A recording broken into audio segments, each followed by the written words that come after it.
And finally, new rule. You don't have to teach both sides of a debate if one side is a load of crap.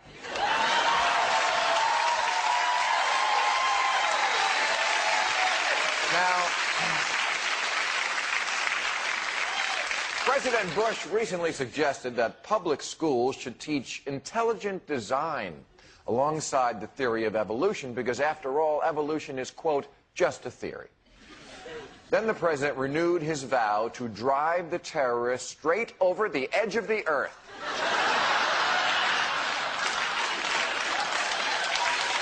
Now, here's what I don't get. President Bush is a brilliant scientist. He's the man who proved you could mix 2 parts booze with 1 part cocaine and still fly a jet fighter. And yet he just can't seem to accept that we descended from apes. It just seems pathetic to be so insecure about your biological superiority to a group of feces-flinging, rouge-buttocked monkeys that you have to make up fairy tales like we came from Adam and Eve, and then cover stories for Adam and Eve like intelligent design. Yeah, leaving the earth in the hands of 2 naked teenagers. That's a real intelligent design. I'm sorry, folks, but it may very well be that life is just a series of random events and that there is no master plan. But enough about Iraq.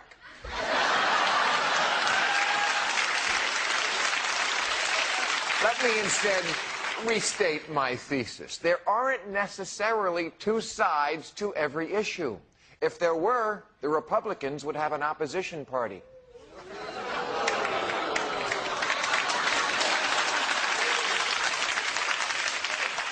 And an opposition party would point out that even though there's a debate in schools and government about this, there is no debate among scientists. Evolution is supported by the entire scientific community. Intelligent design is supported by guys online to see the Dukes of Hazzard. And the reason there is no real debate is that intelligent design isn't real science. It's the equivalent of saying that the thermos keeps hot things hot and cold things cold because it's a god. It's so willfully ignorant, you might as well worship the U.S. mail. It came again! Praise Jesus! No, stupidity isn't a form of knowing things. Thunder is high-pressure air meeting low-pressure air. It's not God bowling. Babies come from storks is not a competing school of thought. In medical school, we shouldn't teach both. The media shouldn't equate both. If Thomas Jefferson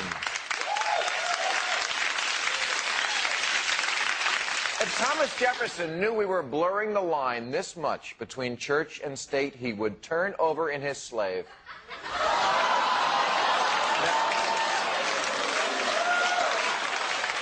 Now, as for me, I believe in evolution and intelligent design. I think God designed us in his image, but I also think God is a monkey. God bless you and good night.